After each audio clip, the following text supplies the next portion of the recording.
Is it done, huh?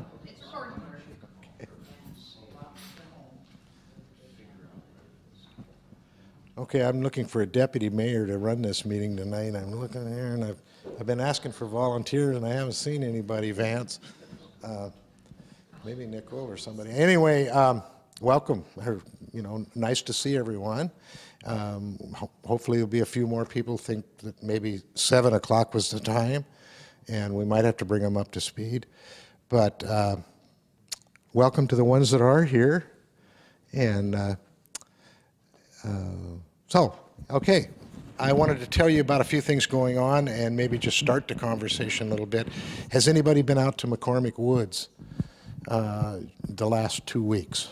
Because, well, no, I'm talking about just past McCormick Woods turnoff, to the development. We're trying to get the park started, the 50-acre McCormick Woods Park, and just the last week, all the logging's been accomplished. And so now you can actually see a pretty big parking lot area right off of Old Clifton. And you can see a sign that shows what the park's going to look like. So I'm really enthused about that. After, I think it's been more like 9 years that there's been talk about getting something done there. So now we're looking for greater bulldoze type people, excavating type people to get rid of all the stumps and to put the little trails in and start grooming everything the way it should be. So that'll happen probably in the next 6 or 8 weeks. So barring a really bad rainy season, which I don't think we've had all winter, so I hope we don't have it now, we should be really getting some stuff done there. So let me see what else I can tell you about. That's new. Well, maybe I'll just send the microphone around and ask you to tell your name if you want to, and and ask a question if you have one. Let's try. Let's try. Okay. Nick Whittleton.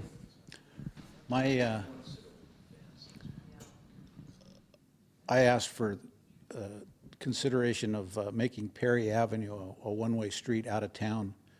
And today, just for fun, I drove Perry. And then when I was halfway through Perry and there was cars parked on both sides of the street and I was barely able to pass through, I was thinking how humorous it is that that's a two-way street. It's already one. It's neck down to one, so you have to pull off and allow people to pass by. But then I got to thinking, totally selfishly, that if that became a one-way street, and Bay Street one way out of town, or one way into town, Perry out of town, that maybe they wouldn't reroute traffic up over through my neighborhood on Tracy during the 4th of July, and my guests could actually leave before midnight or 2 o'clock in the morning when the traffic finally thins out. So I'd really like to see something like that happen, Perry one way out, for the safety of Perry. And even if they leave Bay Street 2 ways, on the 4th of July they could close off a lane and make Bay Street one way rather than blocking it off completely and routing traffic through a neighborhood where realistically, Tracy from the water up to the top of the hill should be a one-way street as well, just because of the width of the street. That's my take on it. Well, tell the folks too that what we're talking about here is the waterfront properties down there on Bay Street as you're going out towards Annapolis. Right. And so the debate right now is to consider buying those folks out and moving them off their property, or doing something else. And Nick did bring this up. Nick did bring it up the last town hall meeting, I believe, and it was elegantly a simple suggestion, and it's still in my mind the best one. And so the council has voted Tuesday night to interview 5 property owners and talk to them. and ask them point blank, would they sell if the price was right or not? And you know that, and then come back to the council. That's where we're at right now.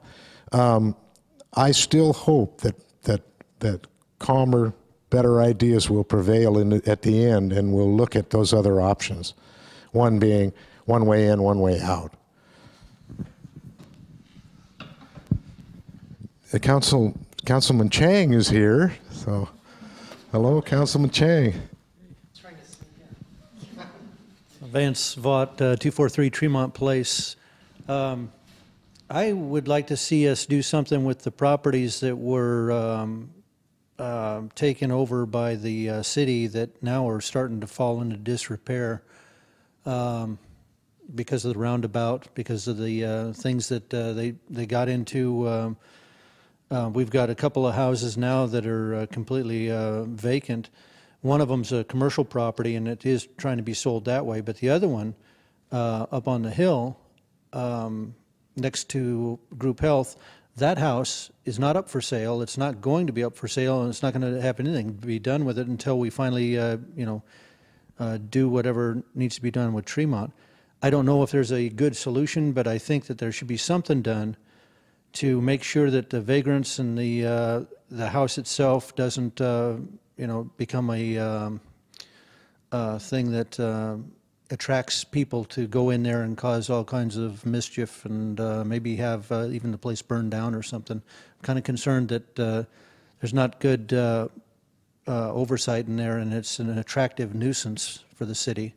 And if we have places like that, if we've started a project that is being stopped because of lack of funding and lack of foresight, and it wasn't you, Mayor, it's just I know the full history of this thing, that we moved into this thing and we now own all that property. Now we're not getting any taxes for any of those properties. We're not getting anything for those properties, and they're falling into disrepair, and people are starting to move into those things and cause damage to those type of places. We've had break-ins to the commercial property already, and I understand that there's even been break-ins to the one that now that the city owns. So now we've got a building that is a problem, two buildings actually, and people are starting to be attracted to come that way. I'd like to see if there's some way we can have private and maybe the city do something to make use of that building, or if we have to, take the building down. So that's what I would like. No, I have nothing to say. You got Guess water. what? You got water. No, that's fine. It's taken care of, and I'm really happy. You can go anywhere you want. Yeah. Change the subject to a complete new subject if you like, whatever you want to do. Jerry Harmon, 906 Kitsap. I just came because, I want to come to all of them, but the issue of, on the advertisement, it was, what do we need after 6:30 or the downtown to draw people down? And for me, I'm thinking you need probably a younger group for that clientele, because like I was saying, a lot of us at my age, once you get home and you're in your house after 6:30, it would take an awful lot to draw me downtown. I don't need to buy things at stores anymore. I don't like to spend a lot of money at restaurants. So I just wanted to hear what other people, I was thinking we need some businesses that would draw younger people downtown for them to, and I don't think that we have anything really. I'm even wondering, I'm worried about, I don't know about the antique store, but I'm not getting the impression that a lot of younger people think antiques are important anymore. So, and that seems to be one of the biggest draws downtown for middle age and older. Well, why don't we talk a little bit about what other folks would consider would be successful downtown, and what it should look like, and what we should have done. So raise your hand if you have a strong feeling about that. Anybody? Yes, sir. Hi. Larry Slosser-Colo, banker, Park Shore Realty. I just have a question about, I think it's Myers Restaurant. That building has been under disarray for quite a while, and I think a lot of people have noticed that in town, tourists especially. And I was wondering what the plans are for moving that building forward and making progress on it so it's a viable business in town? Do you know? I'll tell you what I do know about it. It just, the last month, a court entered into a decree of who actually gets it back, and now it's up for sale. So it is up for sale. Been up for sale for about 2 weeks, and I personally think it'll sell pretty fast. You know, the other building just down the street from there is that market building. I think once that market building opens, people will say, this is a good idea. Myries could be something similar. And so then it'll generate more activity. So finally, now something can be done with it. For the longest time, it was embroiled in courts. And there was like 3 or 4 different entities that thought they had a right to some of the equity in that building. So now it's all been cleared up by the courts. I think it'll move forward. I hope so. Any buyers? I haven't heard of any. Pretty high price.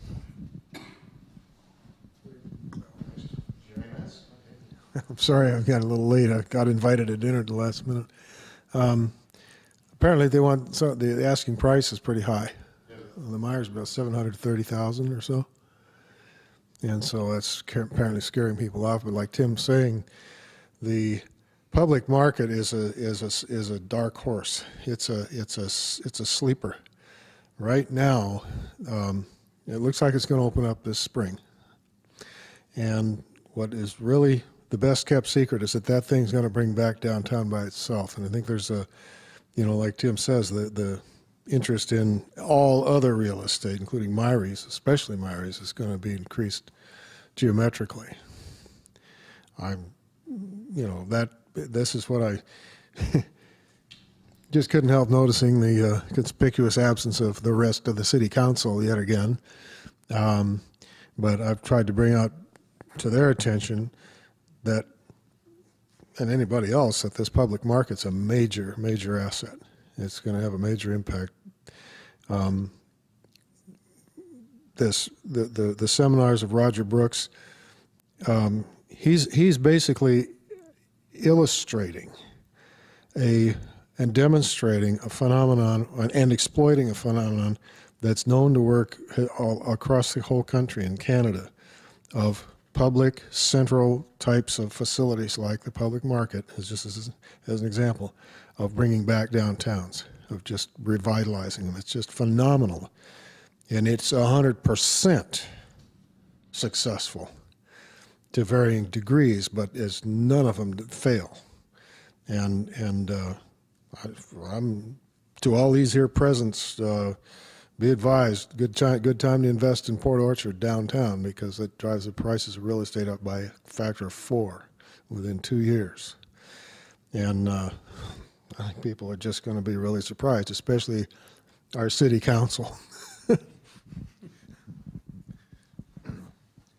comments? Does anybody disagree?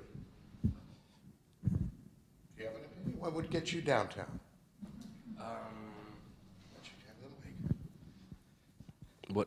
I live on Bay Street, so I am downtown. Oh, that didn't work. No, not What would really. get your friends downtown? What do you think you would like to see? Tell your name first. Oh, well, you already know my name, but I'm Shay Wilton from Bay Street. So that works, but what I think what would bring young people down to Port Orchard is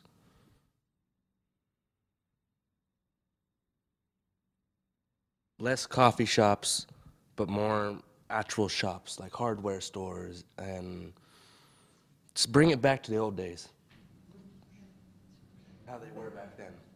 It's my idea. Okay. Oh, this is the way we do it here. Weigh in on whatever Does the state- city council have any plans for, for instance, Poulsbo downtown? That's a tourist type situation. A lot of people go there. I don't know how the people there that live there are affected by that tourism, if it's positive or negative for them, but it seems to generate a lot of business for the city. What are your thoughts on making downtown more tourist-friendly? Okay, I probably should pass the mic to Fred.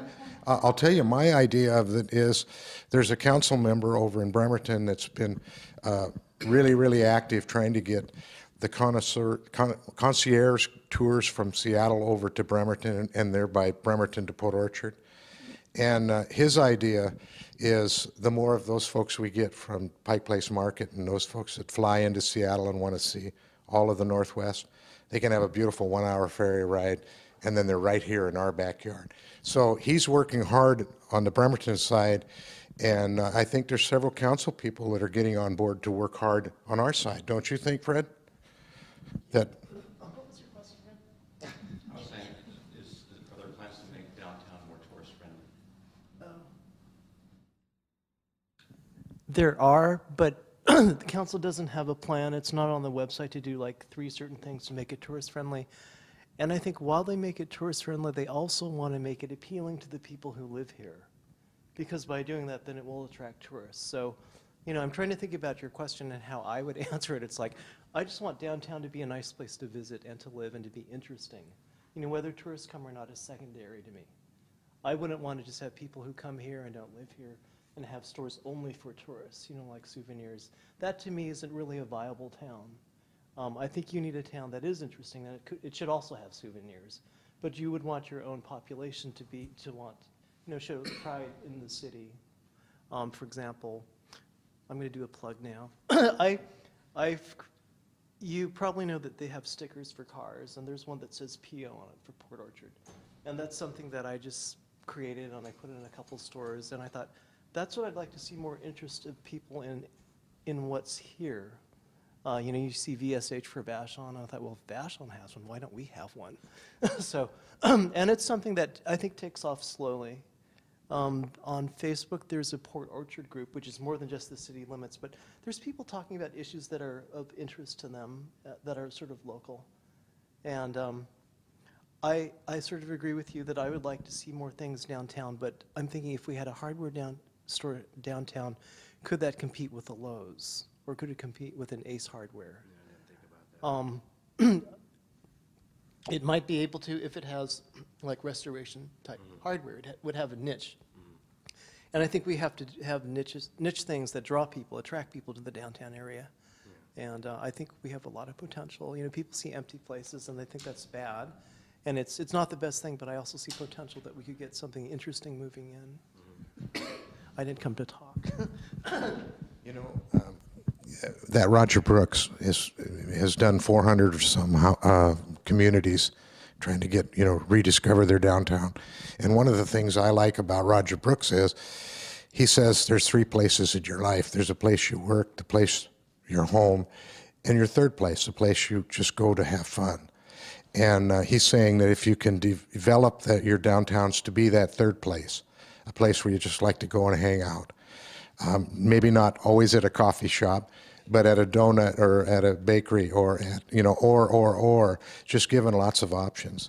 And I think that's kind of what's important. I think that's the overall plan that Port Orchard Bay Street Association is shooting for, along with the Chamber and several other groups, is a sense of place, of Port Orchard being a home place.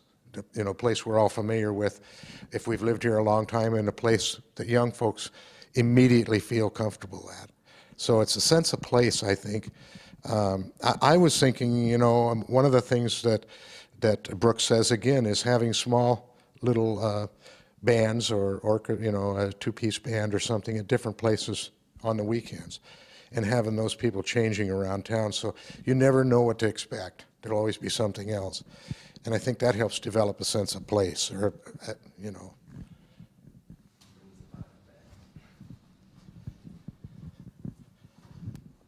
I was just thinking on the tourism committee, I'd sure like to see them bring in a number of nonprofits and discuss with them how important it is to have events that draw people into our town, and then they spend the money. And see, I don't see that with our tourism committee. It's so, but they have to get all the nonprofits to think, what can I do that will give our nonprofits some money, but also would get some heads in beds? And so bringing them in and say, when I was younger, I was part of a slow pitch team, and Daniel went to slow pitch tournaments all over the state, and we'd go to these, and the money that slow pitch team dropped in a community on a weekend for meals and for hotels and for, there wasn't a place to sit, so one time I bought a lawn chair, you know, so we had a place when you're sitting at games, and I mean, they do drop a lot of money, so if you get your nonprofits to have, they can start out real small, one-day things and that, but get them involved in bringing the tourists in, and then there may be more businesses, but they can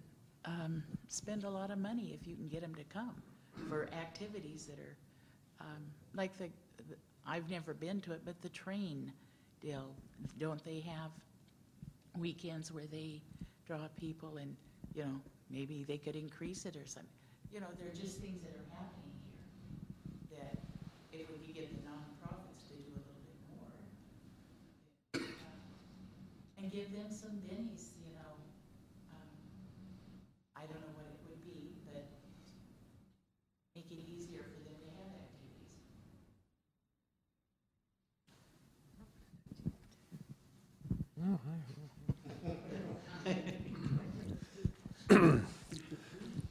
I didn't introduce myself before. I'm Eric Gonneson. I had run for one of the city council seats in this last election, and for whatever reason I did not win, but I had ended up with 900 more friends than I thought I had in terms of ballot.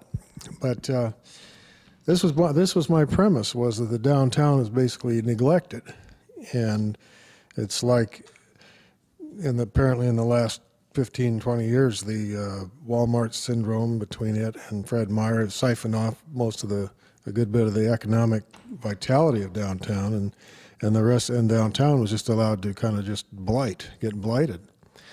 And this was basically my point, is start focusing on downtown again. And the question about tourism, Roger Brooks makes this point of start with the people of the town, make it attractive to the city people. The attractions in this town are scattered out now to Safeway, Walmart, McLennan's Hardware, Lowe's, McCormick Woods, so forth. And people living out that way just don't feel motivated to come down here if they can help it. Most of the things they need, everything they need, is up there, and there isn't any, unless there's an event, and the events are periodic. They're not constant necessarily, but they'll find their entertainments and diversions and so forth up in the hills. The big movie theater is up there on Mile Hill Road. There's a little surviving, struggling little theater down here, but you know, when you go to the movies, that's not where you go. You go up the hill, and I had one fellow candidate sneer at me because my focus was on what? The 2 city blocks of downtown, when she's more interested in the whole town. And I, like Roger Brooks, say the heart and soul of the town is downtown. That's where I'm focusing my attention, all right? That's where, and we need to, like Tim was saying, that the first thing is attract the rest of the town to come down here. The tourists just naturally follow. It's a natural phenomenon, and I see this happening. And I'm very gratified by this. That, you know, the more encouragement we can give to Gabrielle, who just reopened what had been the Morningside Bakery that closed down a year ago. It was when that closed down. So, like, I live in a boat right here at Bay Street, 5501 Bay Street, and I'd moved in there just from Arizona. I'd never spent any time in Kitsap County in my life. And I just thought, okay, good a town as any other, but sure enough, I find out there's not much here. From walking distance from where I lived, well, there was nothing. and there was a coffee shop that had closed down, and well, that's when I got mad. And I went and sought out His Honor the Mayor and started to find out what's going on, as well as Port Orchard Bay Street Association's doing some things, and I got familiar with the process, with the situation here. And yet again, tonight, we have yet another illustration of how interested the city council is in what people think and see and need about their town. And they just couldn't care less enough to not even show up again. And I made a point of pointing this out to them on Tuesday night's meeting. I read off their names, all 5 of them, and they're all 5 not here. And I'm going to just flat out say everybody needs to bring that to their attention, because this forum is here set up for them to get acquainted with the people, and for the people to get acquainted with them and say what they think they need. And I'm just going to say that's part of the problem right there. But I've got to say, too, yet again, that this public market and the Coffee Oasis is coming back, is going to be a full-time operation here within about a month. And what's the other place? Swim Deck is coming online. That'll be a real attraction. So you got 3, total of 4, and if you count the public market, is upwards of a couple dozen enterprises in there, all coming to life here this springtime. These people are going to be caught flat-footed watching town to come back, and I'm really encouraged by it. I'm going to say I actually feel pretty good, whether I won the election or not. Things are going to happen here, and they're good. They're the right things to have happen, because I think the rest of the areas like McCormick Woods, the Bethel Corridor, and so forth, those things will be taken care of over time, whatever issues. But I think McCormick Woods is like, it's already taken care of. It's good. It's a good place to be, but if it wants to be part of Port Orchard, there needs to be something down here to attract them.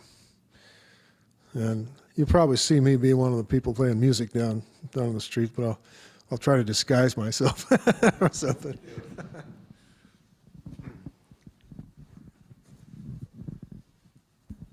I'm Loretta J. I live on Tacoma Avenue.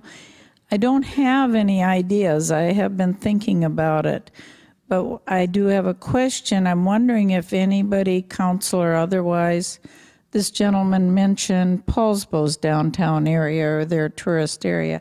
Has anybody done any research on other towns similar to ours to see what they have done instead of having empty buildings for people that live there and for their tourism? What they brought in that would attract people?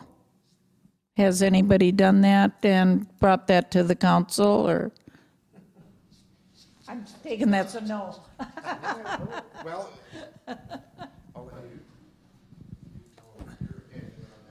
I am glad you mentioned Paulsbo, because there's been a couple of times that I've gone up there just so I could feel like I was in a town.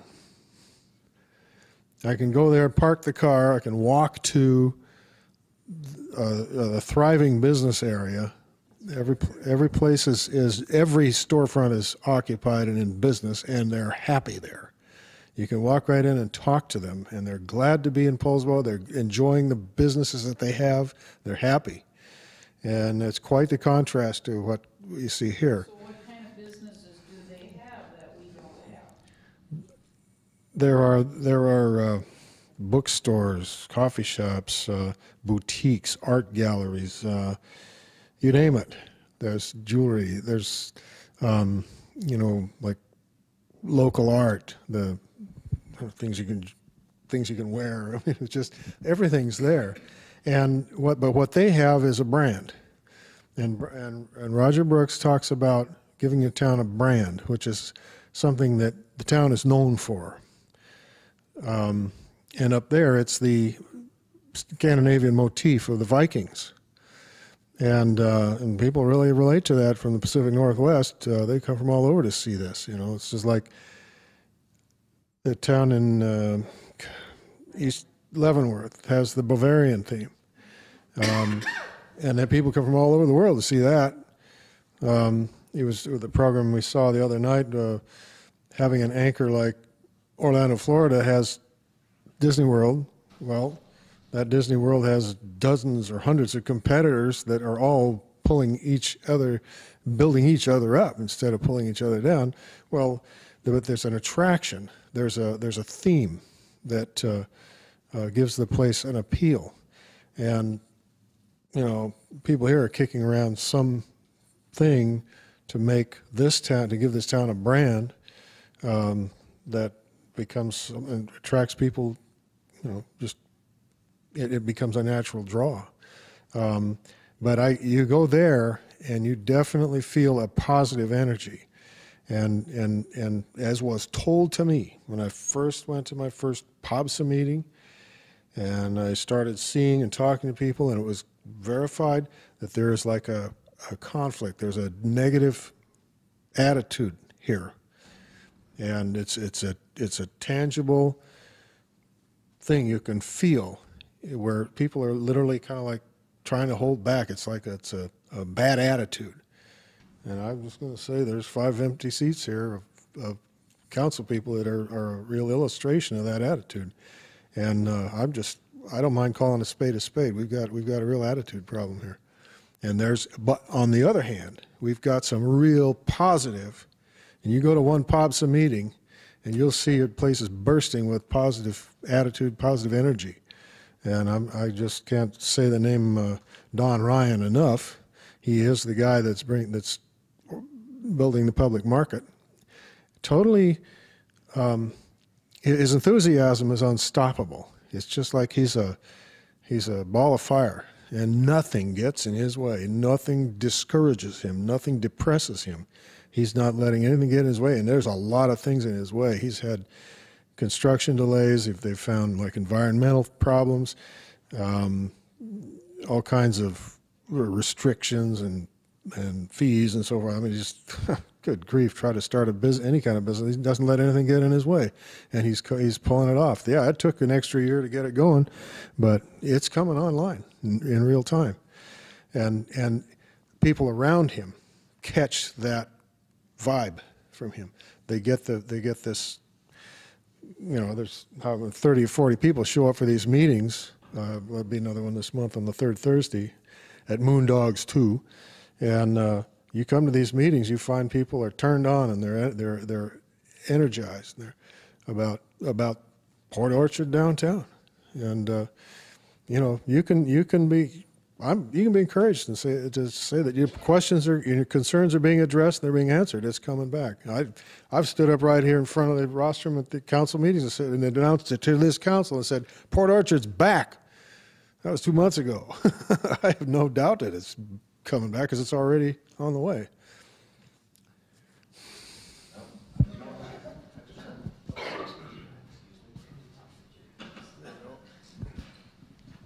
Well, I just wanted to say that Port Orchard Bay Street Association, the Chamber, the Fathoms of Fun group, they're all working closer together than I've ever seen them work.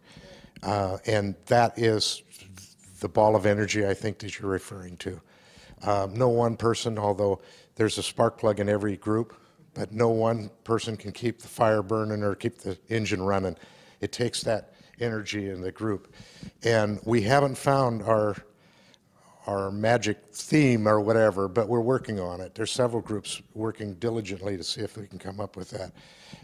The council has a wayfinding program that we're starting, and that will be so we have really good directional signs to show you where things are at.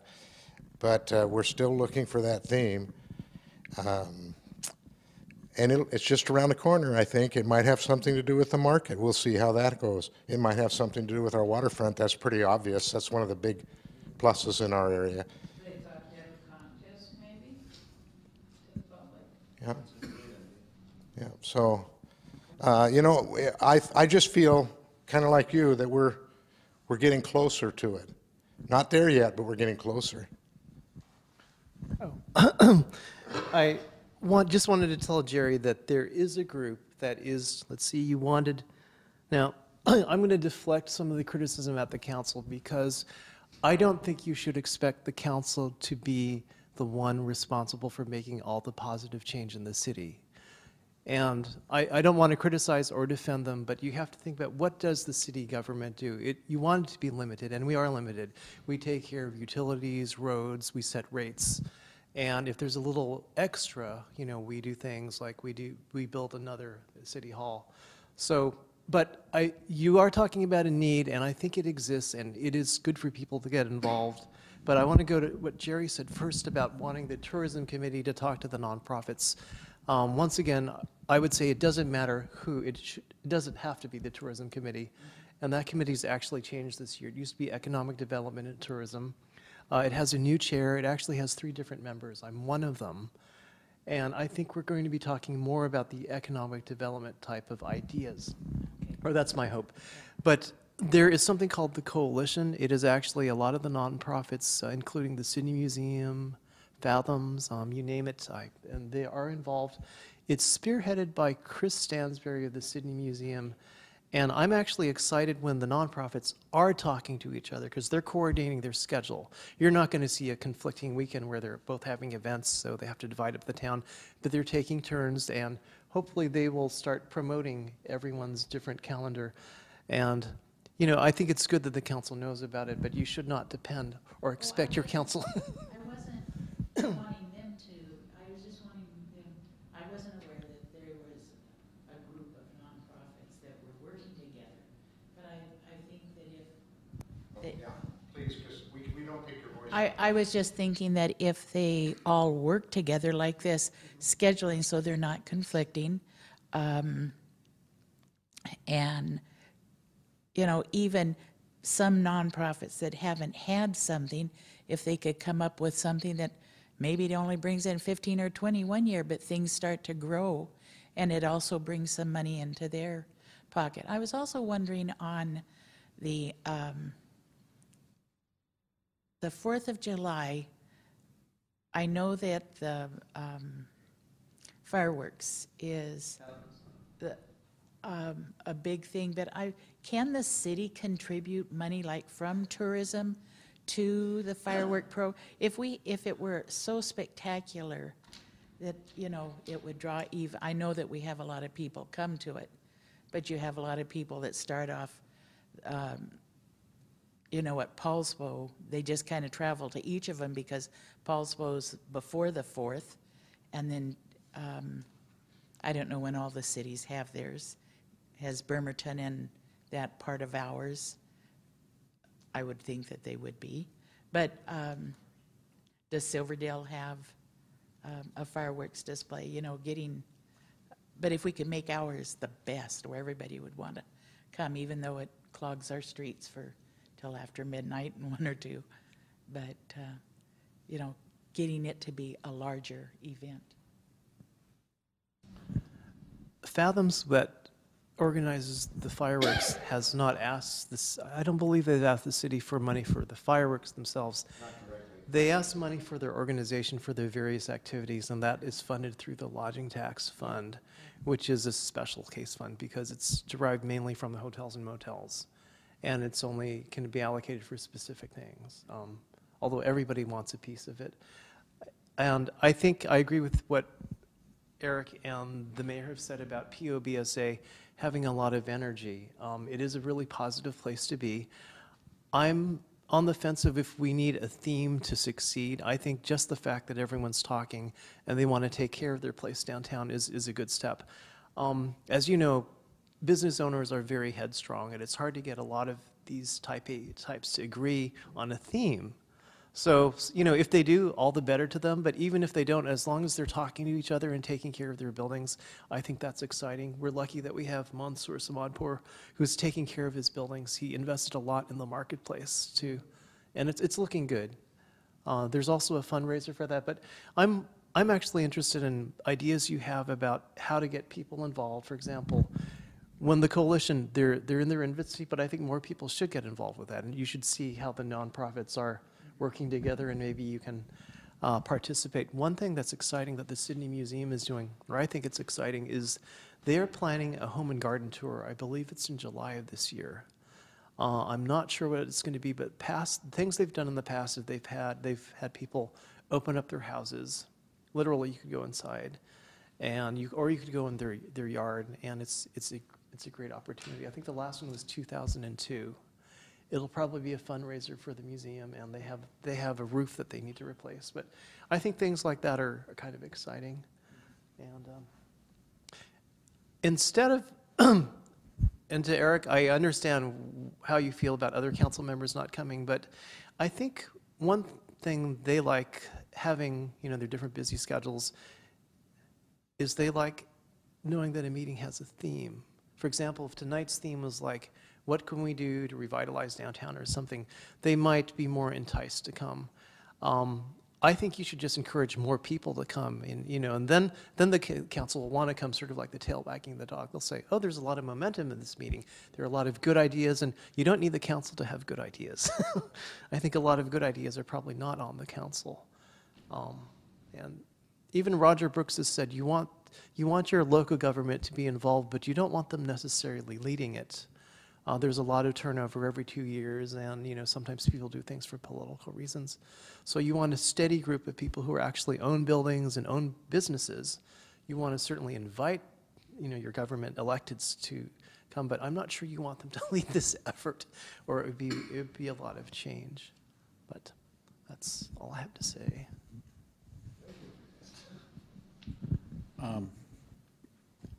About the going to these different places and looking. Last weekend I was at Paulsbo, second Saturday art walk. Paulsbo has an art walk 12 months out of the year. Doesn't matter, rain or snow. And also last weekend, the Port of Paulsbo had a special deal for a boating club. They got 2 for 1. 2 nights for the price of 1 on their slips. And that town was packed. They had functions that were were limited to, 75 or 80 people, and they were sold out. And these were at restaurants, numerous ones, in fact. The people stayed in the downtown corridor. And we got there late. We didn't get there until about, 6 o'clock, and they were open till 8, I think. And when we were leaving town at 7:45, there was still people lining the streets. It was amazing, an amazing thing to see. And, we've got this marina that's sitting out here, and for another thing is that I agree that the city should facilitate. The city should not direct or run a thing. These business owners in downtown need to make the businesses vital. They can't, the city's not there to fix their managerial problems. And then along with facilitating, it would be nice if the city could approach the port to offer special deals during the slow months to get boaters in here.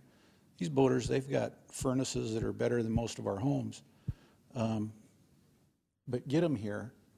And then if, talk to Kitsap Transit about getting, having a thing where when they pay their night's fee at the marina, that they get a bus pass for the number of nights that they're staying. So if they want to go to a real grocery store, they don't have to buy a cab or pay $2 to get on the bus or anything like that. Just another little enticement that wouldn't really cost the city or the port anything. They're slips that are not being used. It's buses that aren't being ridden to capacity anyway. So nobody's out a thing except for the business's gain. And that's where the city could help facilitate that, not pay for it. These organizations should be willing to give it up, not charge for it. Another thing, Gig Harbor. I know everybody wants the city to face the water. Well, go to Gig Harbor. You can't even see the water from the street. It's blocked. The businesses that are on the water side of the street are facing the street. They're not facing the water, they're facing the street. It's not a big deal. We just need to figure out what to do with our town. Gig Harbor has at least one pretty good size event a month. They've got it down to a science, and like I say, you can't even see the water from the events. So we're just, I don't know. There's my idea. Another 2 cents worth.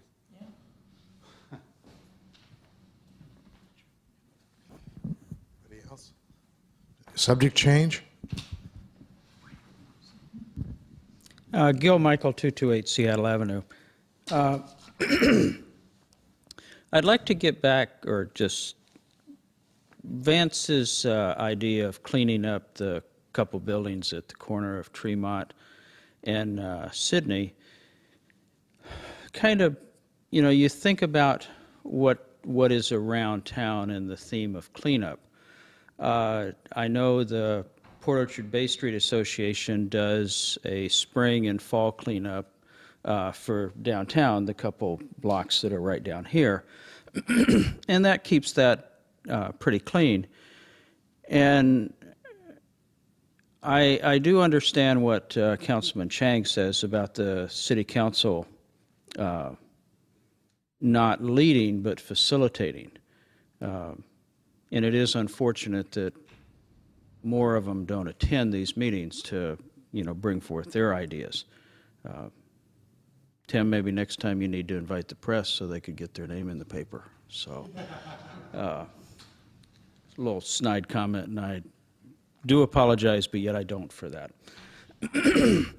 But let's just take the idea of cleaning up town per se, all, you know, 12,870 people's where they live.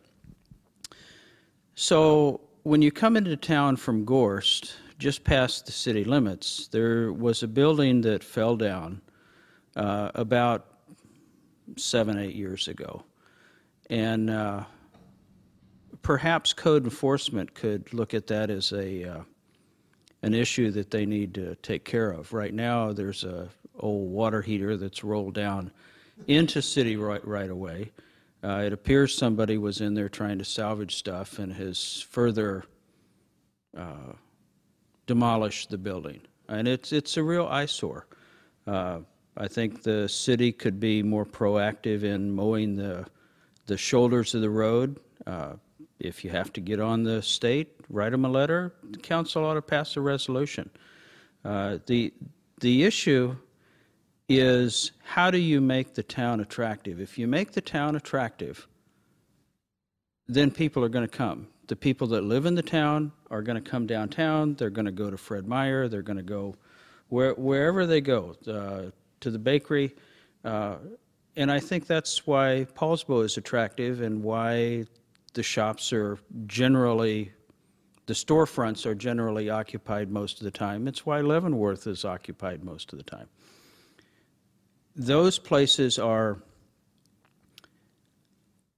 a lot more attractive, to use that term, than downtown Port Orchard. And the towns themselves are cleaner than Port Orchard. And I know I'm going to take a lot of heat for that comment. Frankly, bring it on, and I'll take you around town, and I'll show you. And not heat from anybody in this room. But the city has a code enforcement officer, and it's my understanding that she's, or at least her voice message said she was supposed to be back to full time after the 10th of February. Perhaps she ought to get out of the office a little bit more, Mr. Mayor, and drive around town and start citing people and citing properties that have derelict cars in them, on them, that have sit and the tarps rotting away from the car itself. There are buildings that are derelict as you come into town. Los Cabos right down here needs to be cleaned up. And I'm convinced that if the city's responsibility is infrastructure and holding property owners accountable for providing a well-maintained, safe, healthful environment for people to live in and for people to come and shop at. I have seen rather large rats on some streets along Tremont across from the tennis court. They live under some derelict cars. Now, that may have been cleaned up in the last couple months, but the city's responsibility isn't really to see what business can come in and go out and solicit businesses. It's to provide good infrastructure so that in a clean working environment and a nice place to live. So my first recommendation out of here tonight is, Mr. Mayor, could you ask code enforcement to investigate the building that's falling down just inside of the city limits coming from Gorst, and what's going on with Los Cabos, and if she could be more active in enforcing our existing regulations. None of this stuff requires any new regulations, any action by the council. It just requires enforcement. That's my 2 cents for right now.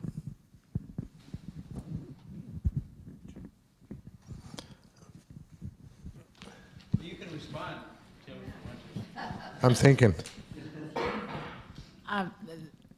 We have a piece of property that my parents purchased down in Shelton. It's on a road, off of a road called Pickering Road. And this past year, I've noticed that they've always done it, but when they mow the side of the road, it really looks nice. But when I drive into Port Orchard, and we've been recently mowed, we have sticks that look like they've been ripped. The grass is torn, and to me, it's I don't know if it's the county that's doing it. I would assume it's the county coming along their state high, or the state. But whoever is manning that machine doesn't care what it looks like. I don't know if it's because they don't sharpen their blades or something, but to me, it's just a little thing, but it looks like we don't care because of the job that's being done on the sides of the roads. And I've noticed it for the past year, just how horrible it is. And I compare it when I drive down Pickering and how nice, when whoever's doing that out there, I mean, they get a nice even cut. It doesn't matter if it's trees, stumps, or whatever that they've gone over. They're not leaving this jagged, torn mess that looks like somebody just did a very haphazard job. So. I really like what you've said and what Gil has said. And one thing that Jerry, you may remember from our meeting on Tuesday, is that we heard very clearly from our Public Works Department that we are complaint-driven.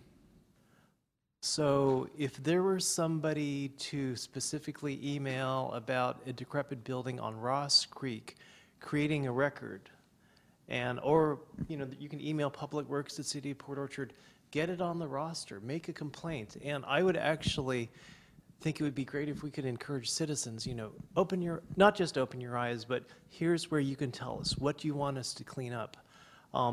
That's how it's driven, because I've been a little troubled about, what I've seen is perhaps inconsistent code enforcement. In an ideal world, it would be consistently applied throughout the whole city. We only have one code enforcement officer, and she has limited time, and her priorities are in reaction to the complaints that we receive. So Vance, I think you get a neighbor, if you don't want to be yourself. complain about 321 Tremont and Alder Street, complain about Ross Creek, complain about Los Cabos, not complain, but report, bring it to their attention. And I think that might help. I don't mean to turn it on you, but, I can only give them so many messages and they just tune me out. They need to hear from different people, and if you can take a picture and email it in, that'd probably be even better.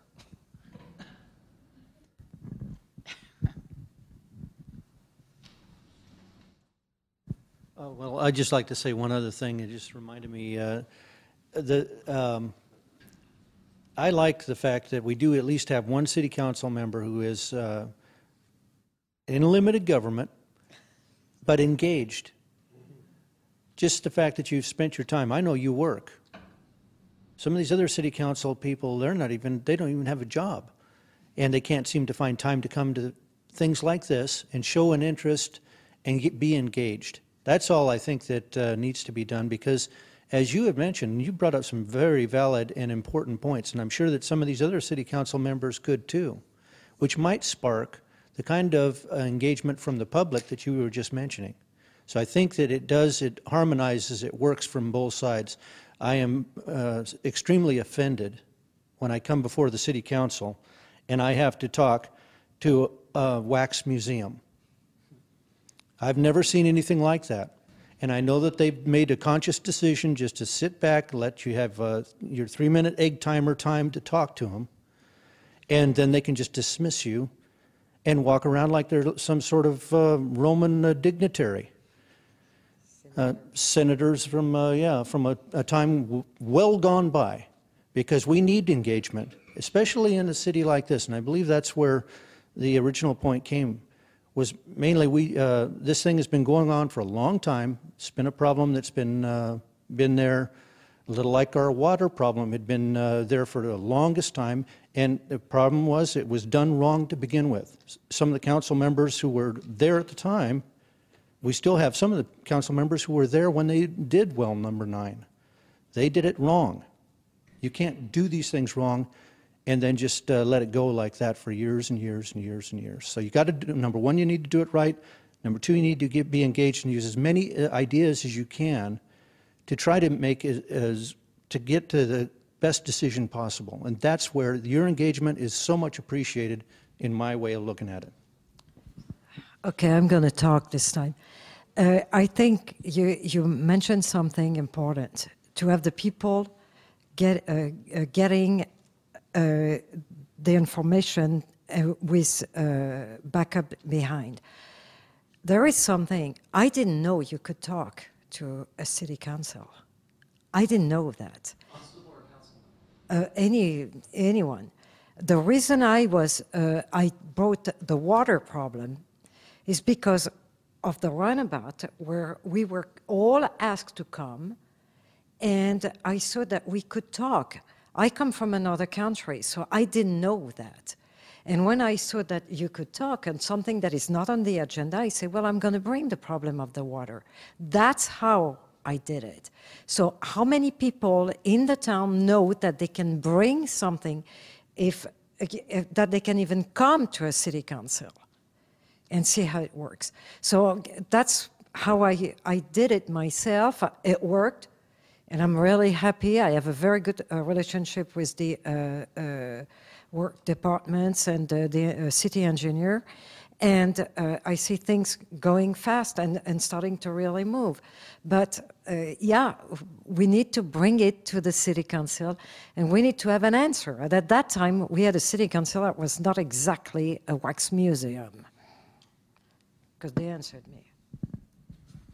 And just want to say one other thing. I like that idea of having the citizens involved and come up with some sort of contest. So I'm not sure if maybe that could be generated through our local museum, which I think would be a good one to at least start with, and just have the museum say, how can we in Port Orchard capture our history, come up with the best idea, and they can judge it from being the museum of this town. I know we have the Mosquito Fleet. We're attached to a certain unique history. We also have the Navy just across the way. For me, this is the all-American city. If I were to brand it, that's what I would brand it as. This is a city where, you know, we've had a military presence for this entire time. It's a rich city, and I think the best people to judge something like that might be our museum. And it's a great idea, and that's why I appreciate what you're doing, Mayor, is having this type of a get-together. This is the forum where we can share these kind of ideas, and we'll make this place better, I'm sure.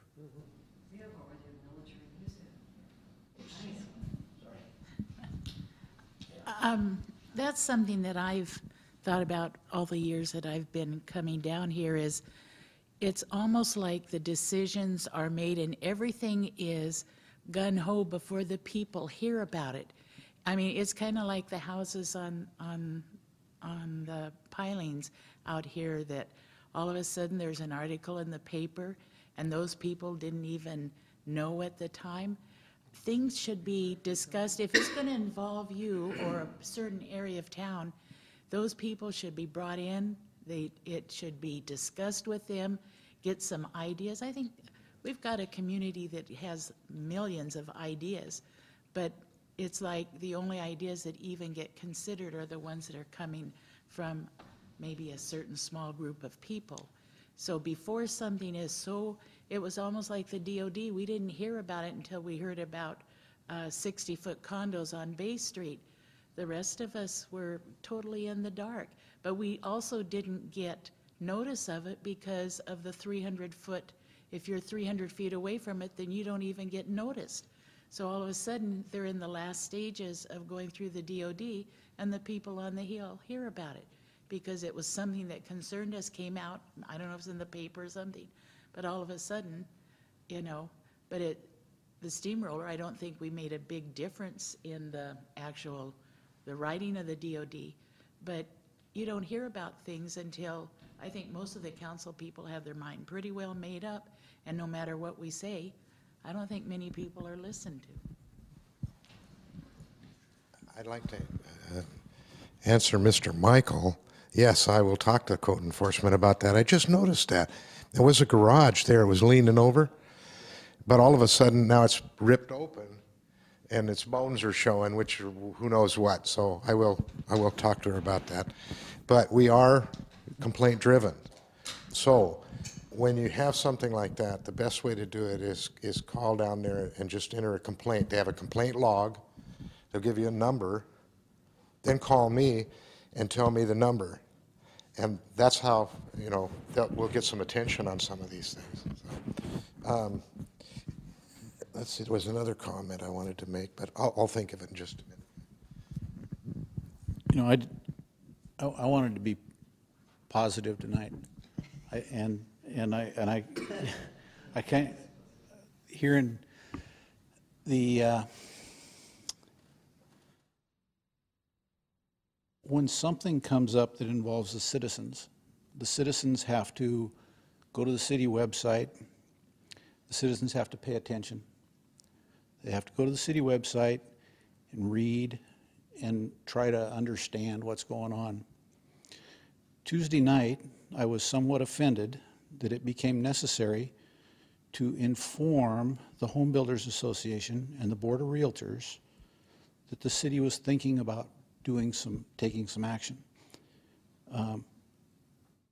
How can you have a focus on special interest groups that affects the citizens of the city more? I don't get it. I don't like it. Anyway, on to my positive side, you know, I'm a Jimmy Buffett fan, and I think anybody that listens to his music is. And I was thinking today, as we were driving down the road to Olympia, listening to Jimmy Buffett, he's got a song, and it's called One Particular Harbor. I've never heard anybody use that line to define their waterfront city. And it just sounds kind of interesting.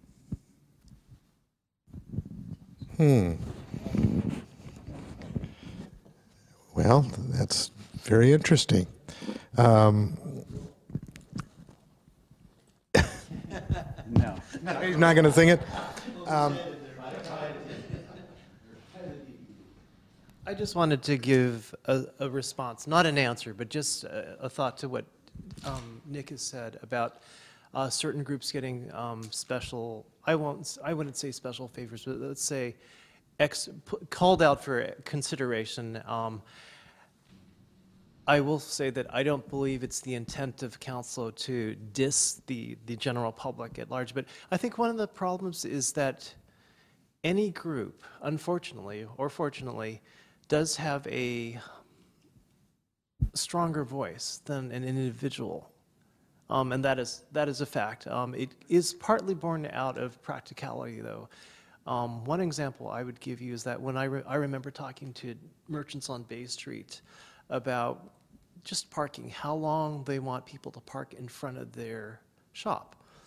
And there's a lot of strong opinions. There's some who want 15 minutes because they give quick haircuts. There's some who want 4 hours because they give longer beauty treatments. There are people who want to be able to rent the spot in front of their store for their own car. And so there's a lack of consensus.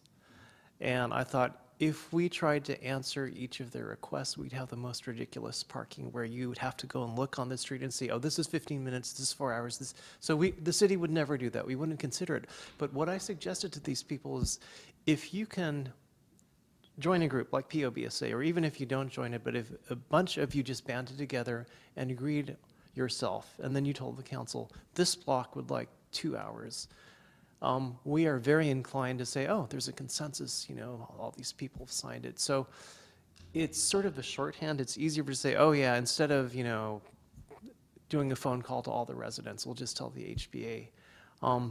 So I don't think there was any intent to insult, residents or citizens by that call out. It was just sort of a laziness, or like, oh yeah, this group represents builders and they would be happy.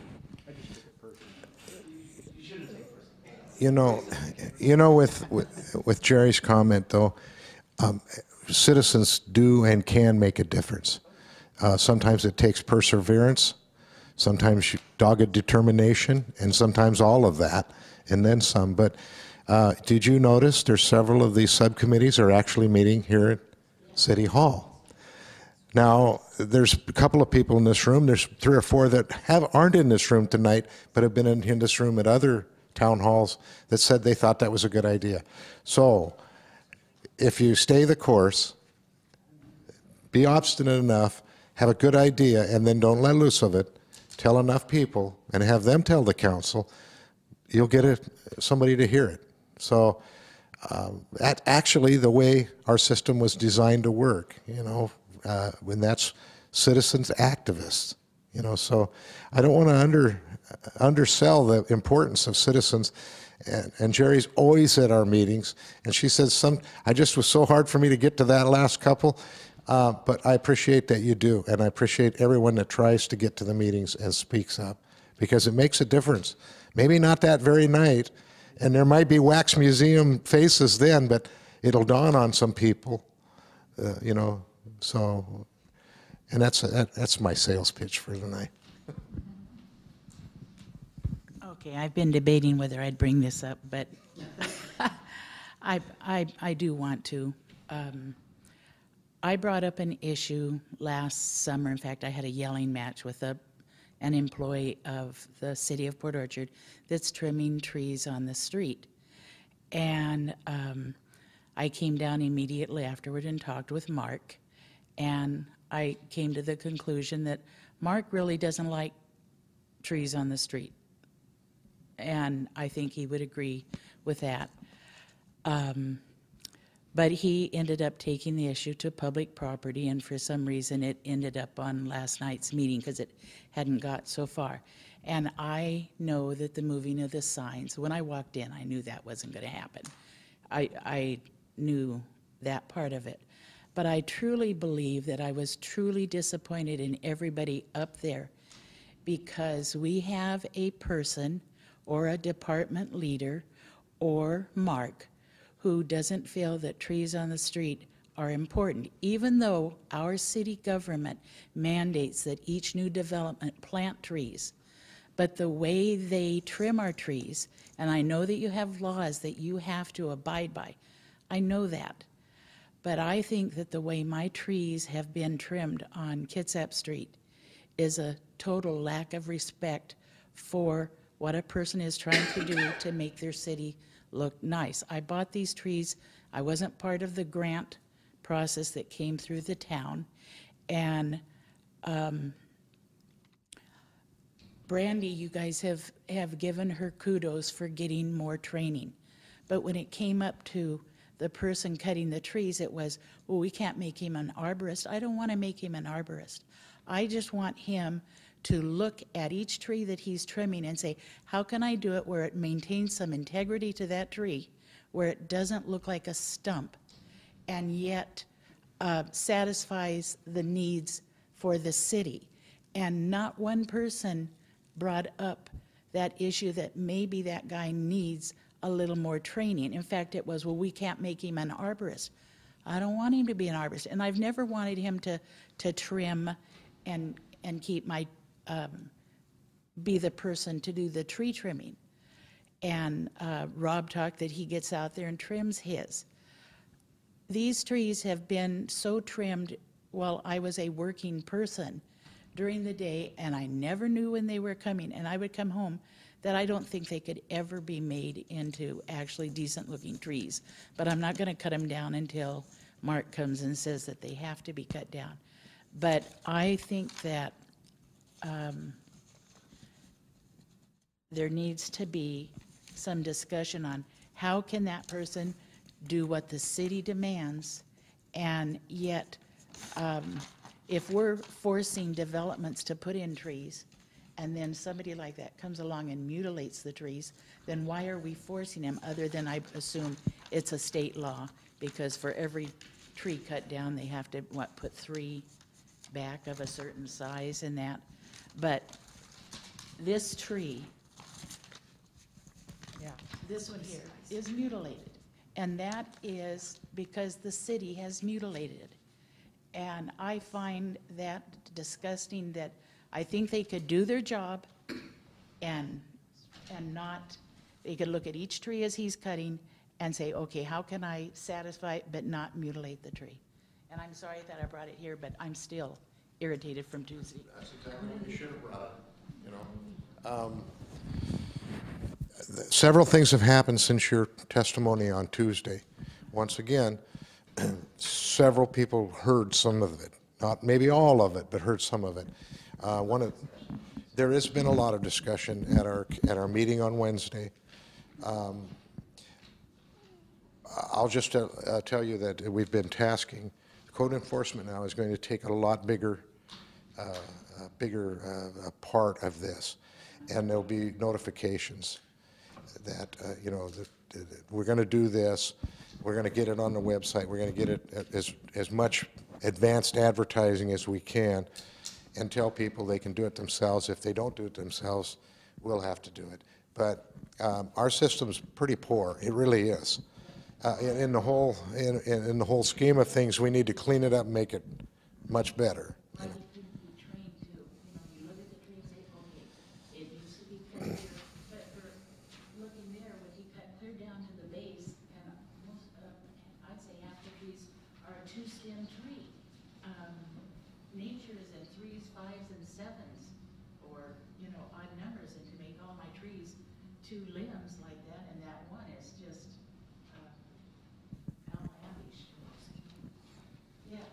I think, oh, okay, thank you. Thank you for being here. I was just wanting more training. I mean, did the city help Brandy with her training, or did she do it all on her own? I mean, why can't this guy get some training? Not just the training on how to satisfy the city's needs, but training on how do you satisfy. Save the tree, too, yeah.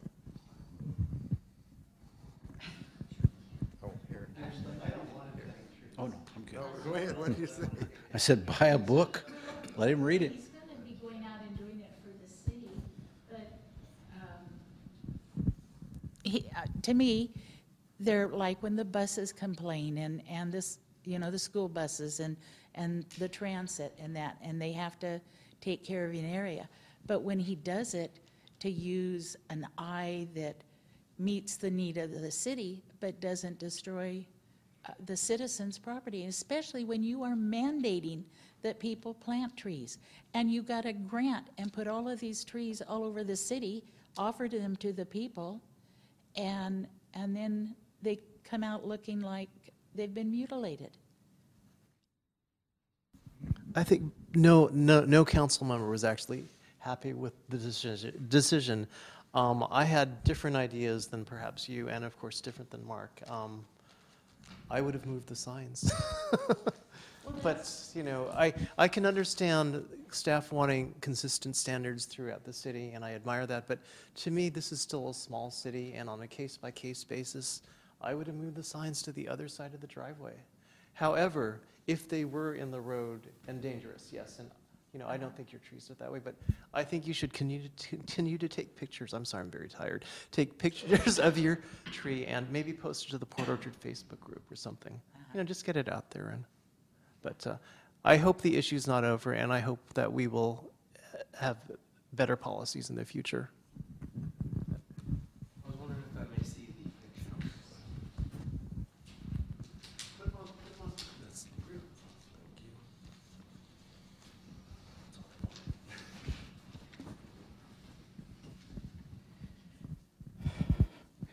So what I hear and understand Jerry saying is the goal should be to make the city attractive.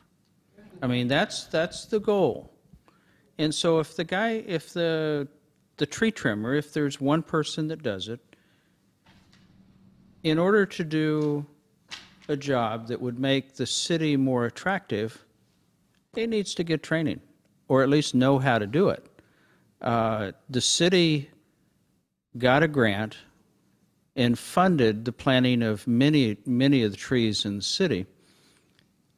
And lack of training points to, and I know there's a correct word for this, but basically an irresponsible execution of the grant and the intent of the grant. Because the intent of the grant was to plant trees. Planting trees, the intent of planting trees is to make the city look better. And if you irresponsibly take care of the money, it's a misuse of the public funds that funded the grant. So I was not at the meeting, and I have not yet listened to the tape. But if Mark says we don't want to make the guy an arborist, okay, I get his point. I understand that. That's not what we're asking. But get training to the degree that you can responsibly fulfill the intent and the funding of the grant. Okay, so that's kind of my take on that issue. One thing that must be said about the Homeowners Association and other organizations along that line,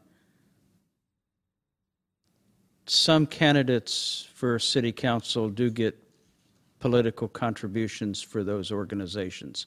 And I'll let everybody draw their own conclusions as to why the home builders appear to get special treatment from some city council members.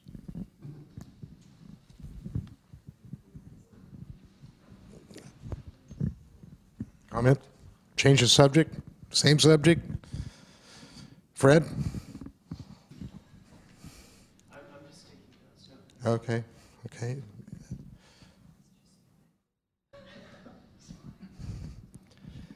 Fred, you could probably go to YouTube and call up Jimmy Buffett, one particular arborist we could all listen to. It's good. Okay. There's no pot, no alcohol. That's good. Yeah. Yeah. Must have been one of his later. Yeah.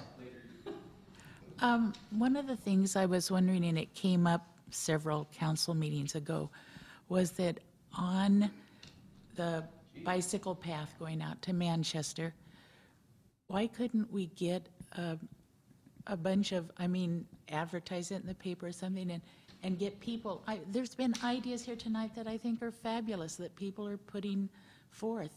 But if you've got all the people that are going to be involved, from those of us that live on the hill all the way out to Manchester, those that have enough interest to show up and say, okay, what would you do to make this, you know, where the people, I think that the people on the senior moment, the pilings, they add to the city's character. I don't want to see them go. That is a tourist attraction in itself.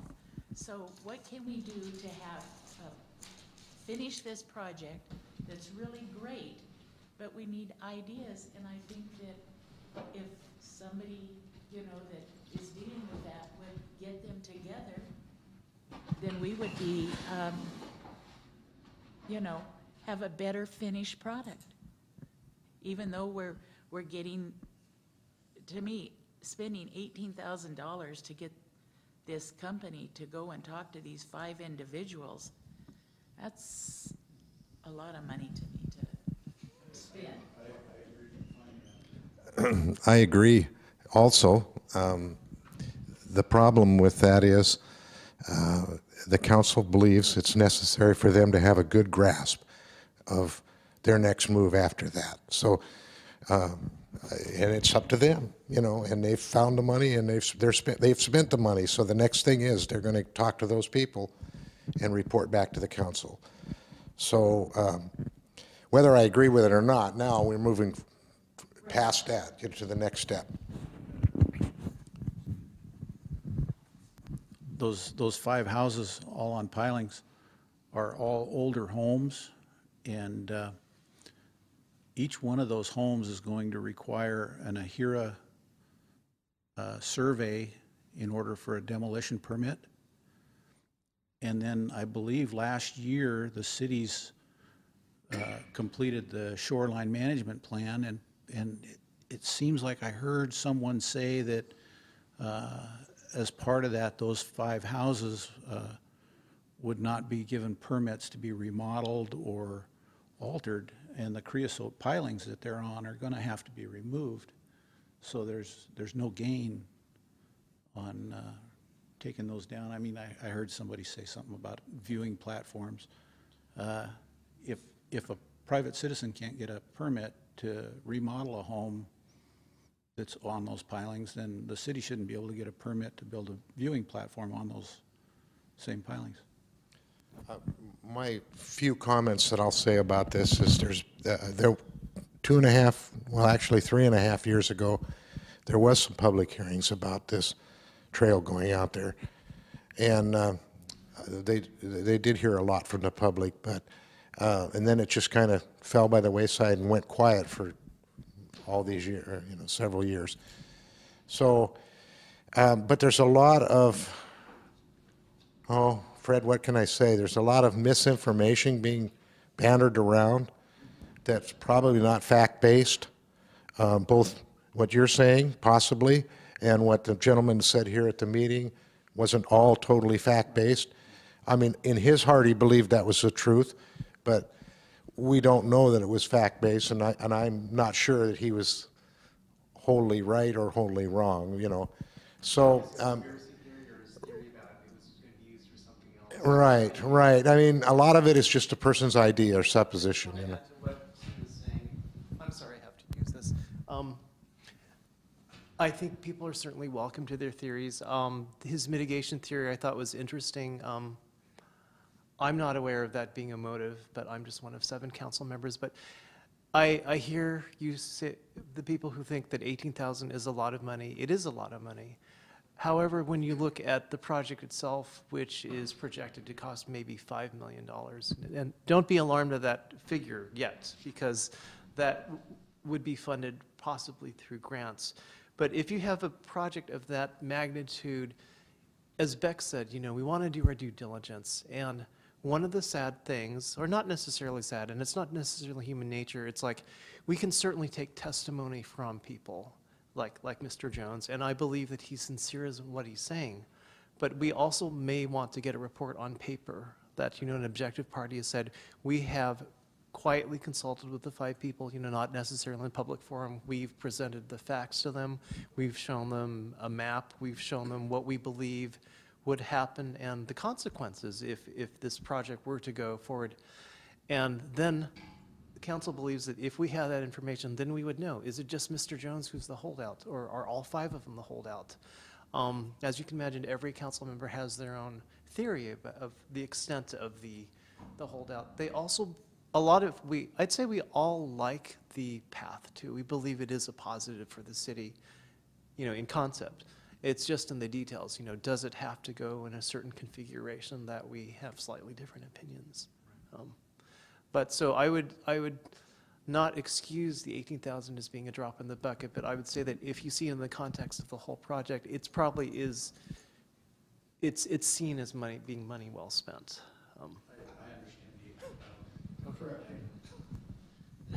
I briefly addressed this on Tuesday night right as the last public comment, and I promised that I would go out and ride my bike through that area again just to make sure I wasn't missing anything, because the first impression I'd had was that I ride my bike everywhere, and I've ridden down there, and I thought, what a great place to ride, and there wasn't anything about that particular curve that deters me from wanting to ride there. It's a perfectly good place to ride. Now, but that's because I'm a diehard rider, and I'll ride anywhere. As Tim knows, I went riding with him. Because most people, I want to see people ride bikes more and drive cars less. And any kind of facility like this that can be made more attractive is worth the investment. And so I went and rode this, and I found that it's going to the east and making this turn, it tapers down to nothing here, and you're right out in the traffic lane making this turn this way. Okay, so then it widens out again to varying degrees, but quite a lot better over here.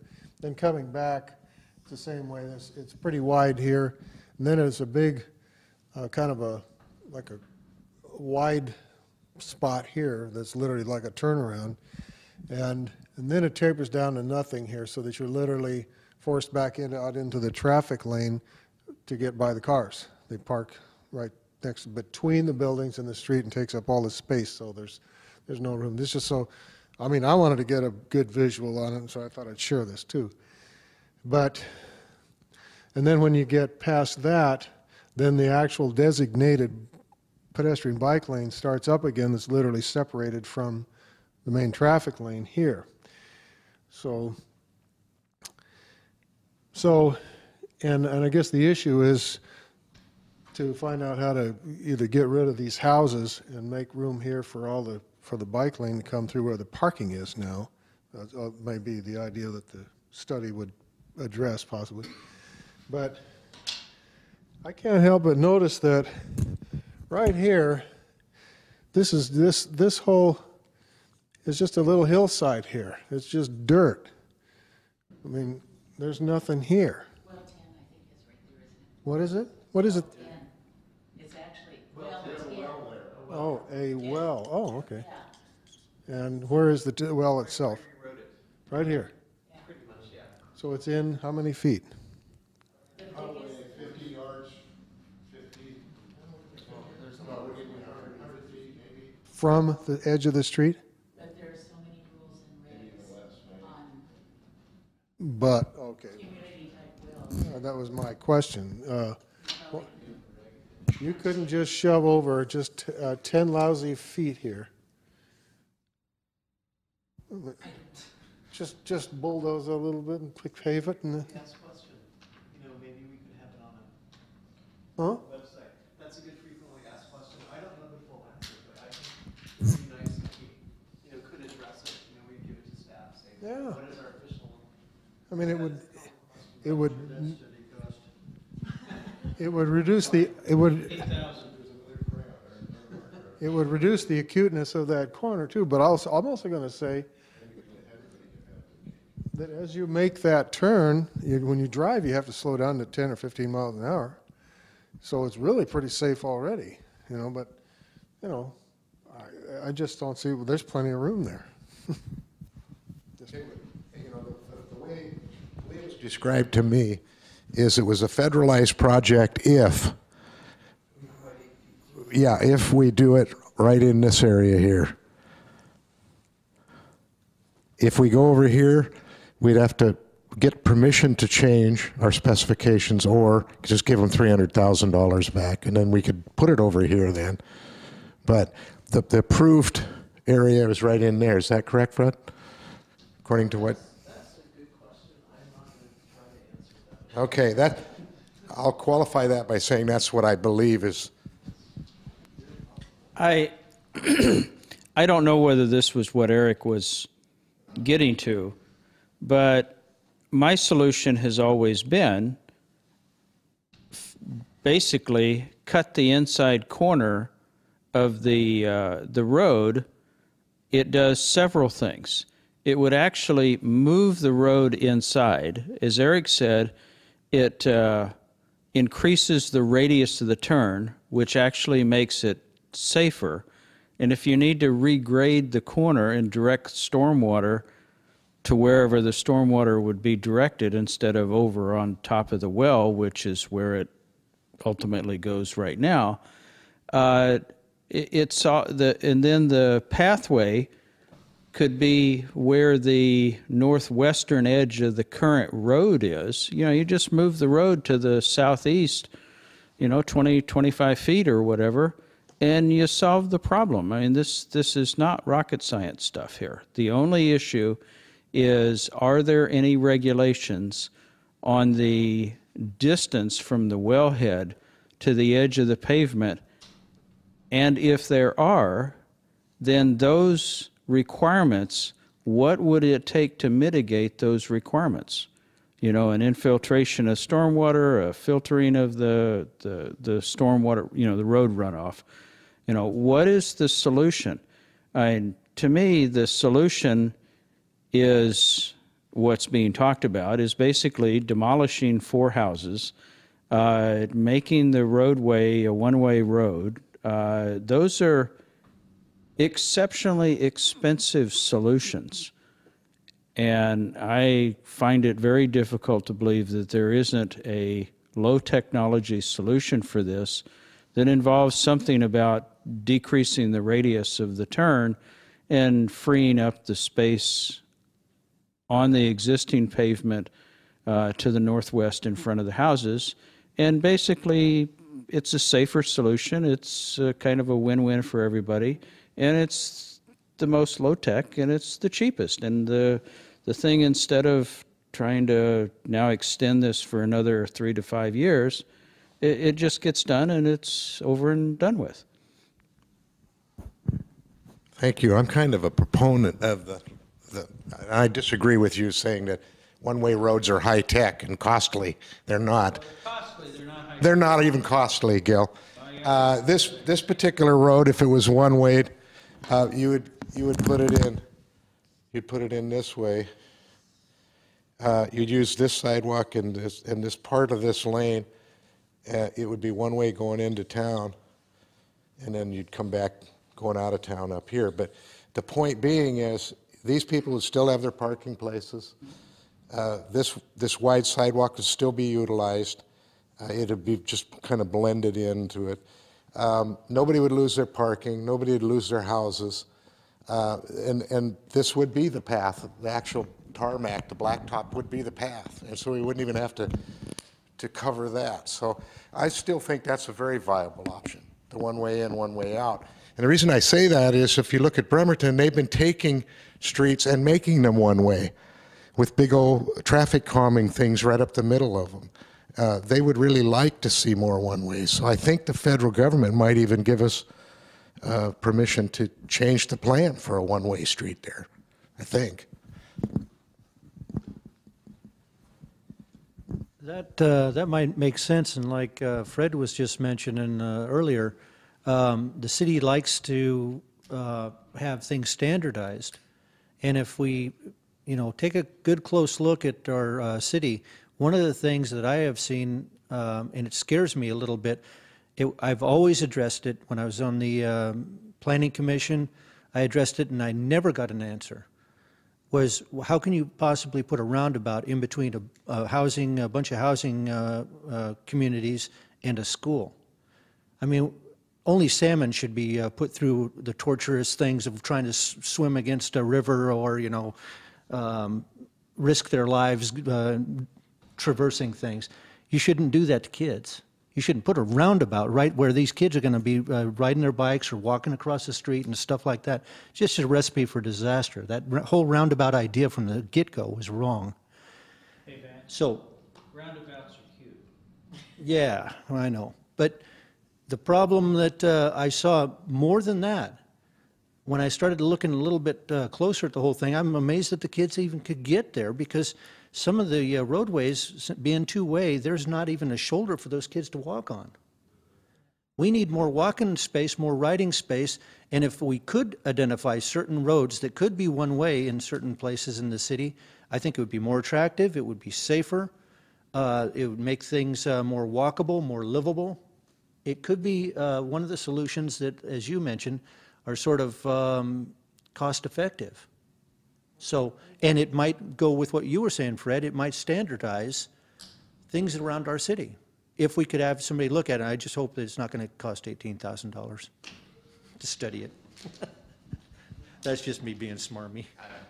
Flip the two numbers and add a 0 if I got it. Well, I'm new to this town hall meetings, and I'm new to going to these meetings with the city council. But on a positive note, I do want to say that the efforts to improve the park, the waterfront park, I think that was very admirable. I think that was well done. Just wanted to share that with you. Thank you very much. And a lot of the citizens really, truly are saying that it's increased their appetite to see what else we can do. So actually, these drawings are probably going to end up, it's making sausage right now, but I think at the end, hopefully, the impetus will be, let's get this finished the best way we can. And so thank you for that. Appreciate that.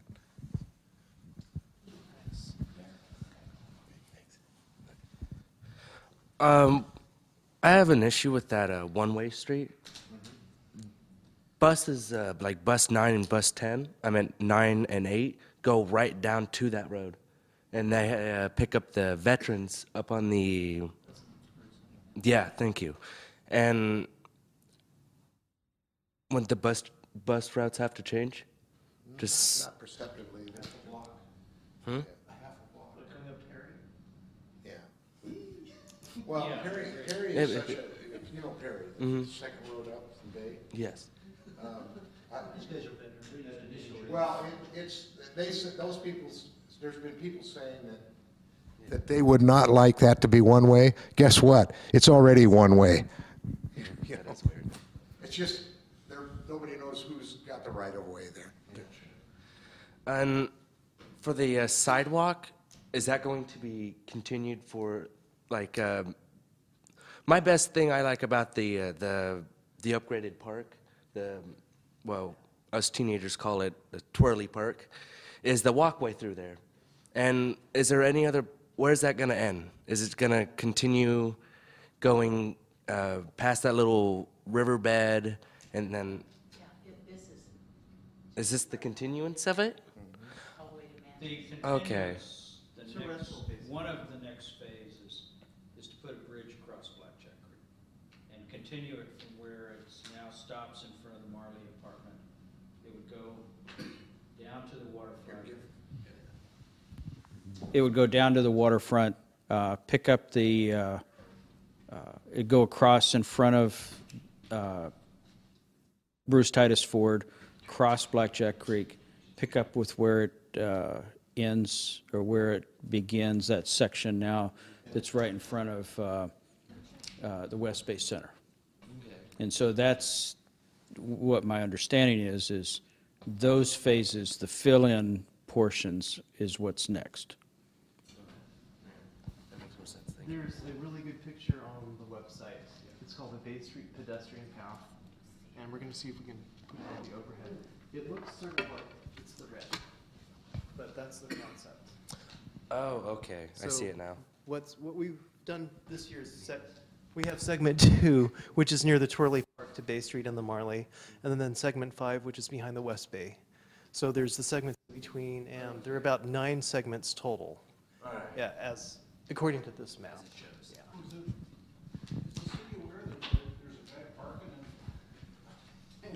In the segment of the path there at the Marley Apartments? Yes. So, yes, Gil's right. Part of this discussion is exactly how that path is going to continue to look. Wait a minute here. We can get wait a second. I don't think that's going to. Oh, yeah, it might. Give him a chance. He's getting there. Yeah. Oh, wow. Okay. Let me put the cameras on there. In actuality, this walkway should, I think, shouldn't it go all the way from Southworth to Kingston? Well, that's the Mosquito Fleet Trail. We're not Isn't, for that. No, I know we're not paying for that, but wasn't that how this was all designed, that people could start at Southworth and end up, if they chose to follow a trail all the way past right to the Kingston Ferry, so that it's in everybody's waterfront type plans all the way to. Oh, except for the Navy. Okay. Oh, okay. Participate. Okay. So that's not too bad. Good going, Fred. Thank you. Yeah. So the exact location where it goes around Ross Point there is not completely settled yet. And that's what we were talking about right now. The Blackjack, you can see the Blackjack there. We already are starting to think about a bridge across there. And that's, of course, right in that area there. You can see. Yeah. Oh, okay. Or you So use your. that's not being debated. We know we need a bridge over Blackjack. And so we're working on that. It's just further down.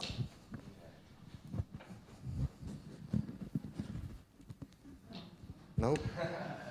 You guys all out of gas? It's 8:15. Any other new subjects? It gets back to my first point on code enforcement and the mayor's answer. It's unfortunate that the complaint system here, or the code enforcement issue, is complaint driven. It used to be that when citizens made a complaint, the complaints were anonymous.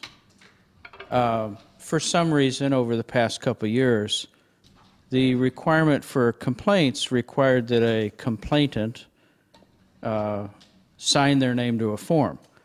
Now, to me, that puts a significant damper on complaints that are filed by citizens, because kind of the last thing that citizens want to do is get on some kind of a hit list, and vindictive hit list by either members of the council or members of staff. There's some in this room who have made it to the council's hit list. I actually think that's an honor, but that beside the fact, or that aside from the fact, is it might facilitate citizen involvement if the complaint system could once again become anonymous, and code enforcement would validate the complaint before action was taken. I think you could actually make some public relations mileage out of that by making that change, and facilitate citizen involvement by actively advertising that. I have been reluctant to write a complaint about things both inside and outside of my neighborhood, because all of those complaints are subject to a public records request. And because it's now public, then the press can get it, and it just puts a damper on citizen involvement. So I would ask the mayor to change that policy to facilitate citizen involvement. I think I've said that fairly well. Okay. Point well taken. I'll talk to them. We might be able to do both things. The reason we issue a number and a name is a contact, so we can contact them. So code enforcement could have the contact information, and all we would ever see is a number. That's somewhat kind of like a. Block on the thing that Or says, do I need to be contacted? And the answer could be yes or no, and if it's no, then Well, and the other thing is you can make out one of these cards, send it to me. Don't sign it. Doesn't have to be signed. I'll turn it over to code enforcement and see where it goes and get a number. And then I guess I could refer to that number. How I wouldn't know who you. Yeah. So that's one way you could do it. Make a complaint on one of these cards. You just don't sign it. And Actually, if people are interested and they don't want to give their information, they can.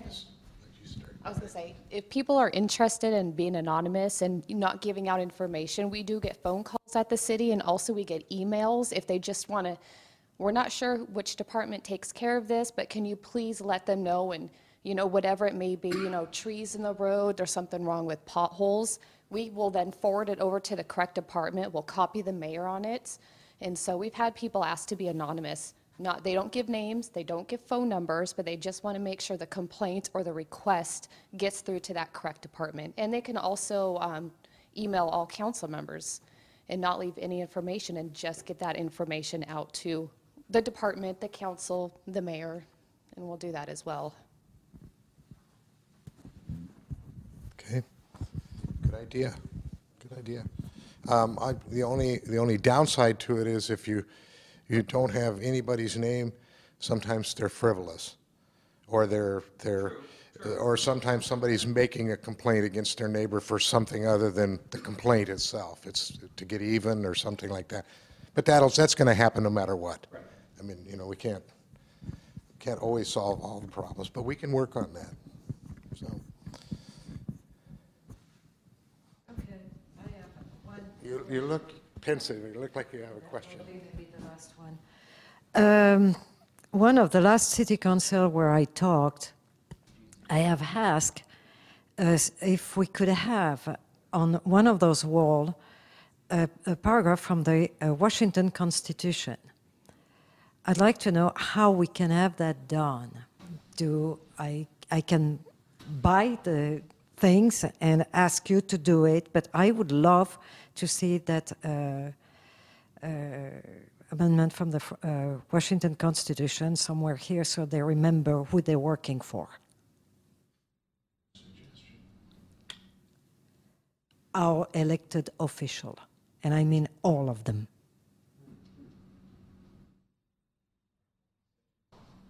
Don't hold your breath.